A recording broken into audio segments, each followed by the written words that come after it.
ሰላም ጤና ይስጥልኝ። በመላው ዓለም ያላችሁ ኢትዮጵያውያን ኤርትራውያን እንዴት ናችሁ? እኔ እግዚአብሔር ይመስገን ደህና ነኝ። ዛሬ ደግሞ ይዤ የመጣሁት የአረቦች የባህል ምግብ መግሉባ ይባላል።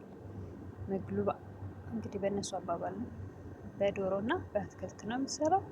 አትክልቶችን እንደዚህ በክብ እና በስሱ ተቆርጦ በዘይት እንጠብሰዋለን ማለት ነው። እና ወደ አሰራሩ እንሂድ።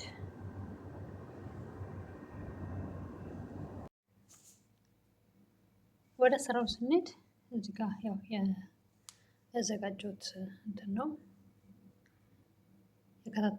የከታተፍኳቸው አትክልቶች እና ዘይት አግዬ ንጹህ ዘይት እጠብሰዋለሁ ማለት ነው። እያንዳንዳቸው በተራ ይጠበሳሉ። ድንች ነው አሁን መጀመሪያ ያደረኩት። ከድንች ቀጥሎ ካሮት እጨምራለሁ። በድልጃንና ዝኩኒ ቶሎ ነው የሚበስለው። ዝኩኒ ያኔ በሀገራችን አባባል ነው። እነሱ ኮሳ ነው የሚሉት። ዝኩኒ የሚለውን ቃል የማያውቅ ሰው ይኖራል።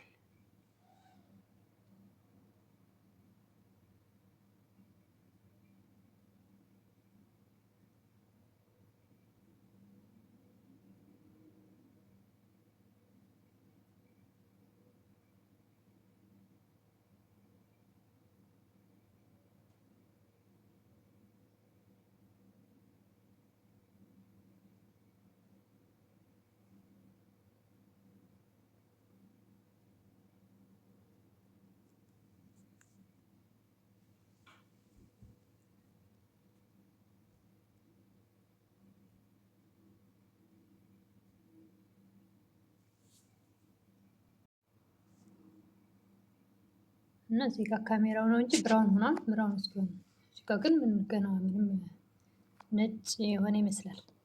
ብራውን ሆኗል። ካሜራው የደግሞ ማብራት በጣም ፓወር ስላለው ለዛ መሰለኝ። እና ብራውን እስኪሆን እንጠብሰዋለን።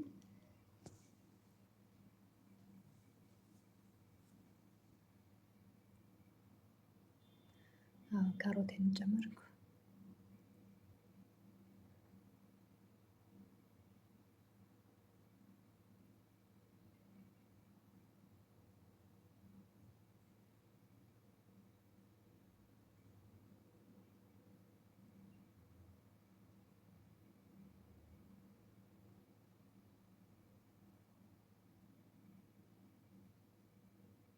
ካሮቱንም በጣም ሞትት ሳይል ካሮት ሲጠበስ ሙትት የማለት ባህሪ ስላለው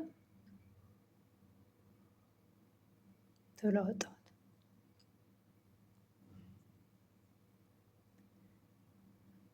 አሁን ደግሞ በድልጃን ነው የጨመርኩት።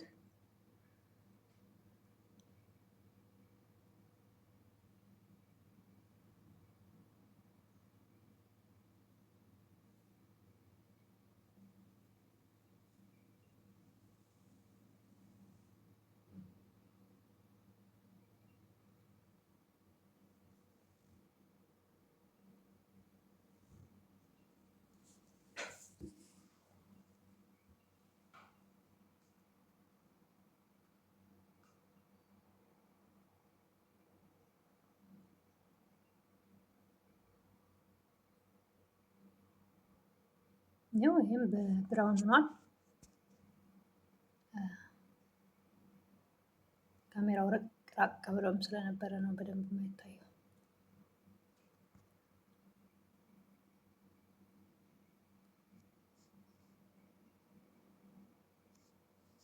አሁን ደግሞ ዝኩኒውን ወይም ደግሞ ኮሳ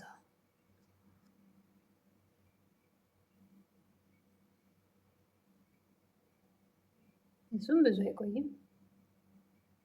ድንቹ ነው ትንሽ መቆየት የሚፈልገው እንጂ ሌሎቹ ቶሎ ቶሎ እናወጣቸዋለን። አሁን ደግሞ እዚህ ጋር ወጣ ያለ ነገር ቃሪያውን ለብ ለብ አድርገዋለሁ። ትልልቁ የፈረንጅ ቃሪያ ልዩ ጣዕም ይኖረዋል። በደንብ አልጠብሰውም፣ ለብ ለብ ነው ያደረኩት። እዚህ ጋር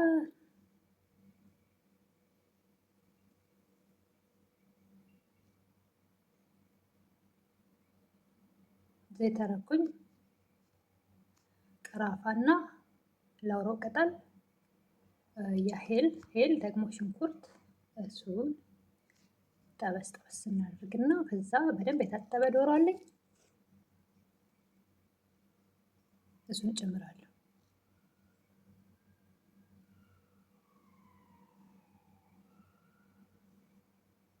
ስልኩ በአንድ እጄ ስለያዝኩት ትንሽ ማስቀመጫ አለው፣ ግን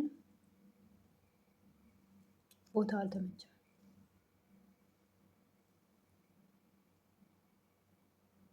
ያው ዶሮን ጨመርኩኝ።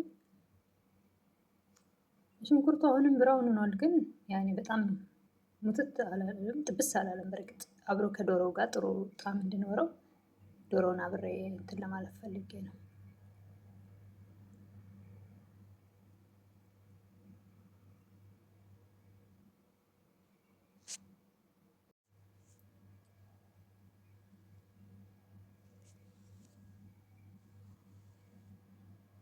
እና ዶሮ ሽንኩርቱ እነዛ ቅመሞቹ አንድ ላይ በደንብ ጥብስ ካለ በኋላ ውሃ እንከልሳለን።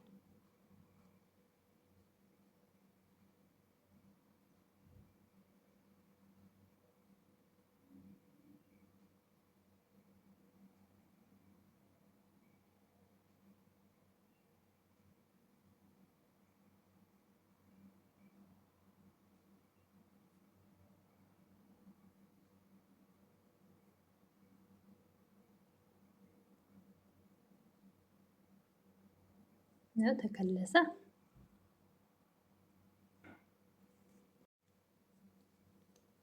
ክድን አድርገን በደንብ ትክትክ ይላል። እዚህ ጋር ደግሞ በደንብ አጥቤ ዘፍዝፌ አጥልየዋለሁ ሩዙን። ቅመሞች ያደረኩበት እሱን ሚክስ አደርግና የጨመርኳቸው ቅመሞች በርበሬ፣ ቆንዶ በርበሬ እና የነጭ ሽንኩርት ፓውደር እና ዝንጅብል ፓውደር ነው የተጠቀምኩት ማለት ነው። ከዛ ይሄን ደግሞ ዶሮዬን ለብቻ አወጣውና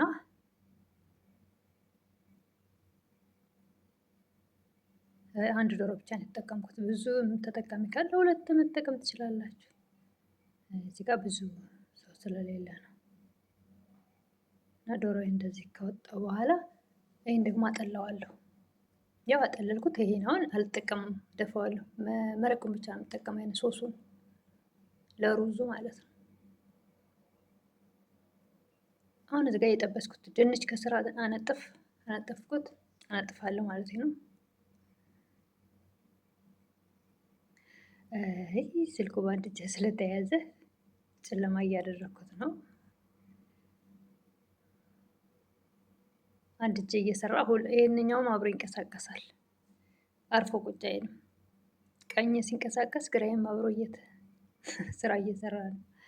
ከስር ድንቹን፣ ከዛ በድልጃኑ፣ ከዛ ዝኩኒው ካሮቱ ይጨምራል ከላይ። ቃሪያውም ጣል ይላል። ድብዝዝ አደረገው።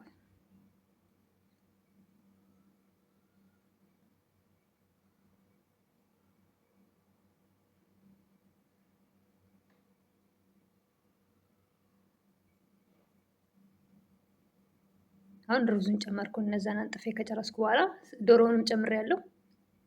አሁን ሶሱን እጠቀማለሁ።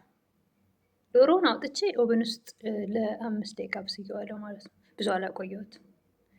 እና ከአትክልቱ ላይ ዶሮዬን ጨምሬ ነው ከላይ ሩዝ ያደረኩት። ከዛ ሶሴን ያደረግኩኝ። ይሄን ይመስላል። ቆንጆ ነው ማለት ነው። ቆንጆ ቺክን መግሉባ፣ የአረቦች የባህል ምግባቸው ማለት ነው። ብዙ የባህል ምግብ አላቸው እና ሲቀርብ እንደዚህ አንዴ በትሪ ግልብጥ ብሎ አንድ ላይ ለሚበላ ሰው እንደዚህ ነው የሚቀርበው ማለት ነው። አንድ ላይ ለማይበላ ሰው ደግሞ የምታውቁት ታውቁታላችሁ። አንድ ላይ ለማይበላ ሀራራ ወይም ደግሞ የፔርሙስ ሳህን ላይ አድርገን እየቀነስን መስጠት እንችላለን ማለት ነው። እና በጣም ይጣፍጣል። ቆንጆ ነው።